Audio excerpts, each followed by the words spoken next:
jacaylkii anoo dhalaan ah intuu dhayal iigu beermay ku saaqay dhammaan jirkayga in aan warka toos u dhiibto intaanba ku dhiiran waayay dartaa dhaawaca i gaaray adoo iga dhayi karaya afkayga maxaan ka dhowray adoo dhacadeedu jiifa ogeynba dhibaatadayda sidii ruux dhigay hugiiba dhibicda roobkiyo dabaysha maxaan dhaxamaha wareegay yaa maxaan dhabahaad marayso qaraar walba aan fariisto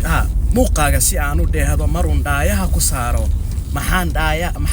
dhabahaad marayso qaraar walba kuu fariistoon jahaaga ku dheela laabay yaa muuqaaga si aan u dheehdo mar uun dhaayaha ku saaro maxaan dhabahaad marayso qaraar walba kuu fariistoon jahaaga ku dheela laabay maxay dhalintii asxaabtu xantayda ku dhiiradeeno wadnaha oo dhiig baxaya intii dhayal layga mooday sidii filin laygu dhoobtay cayaaro jacaylkeeday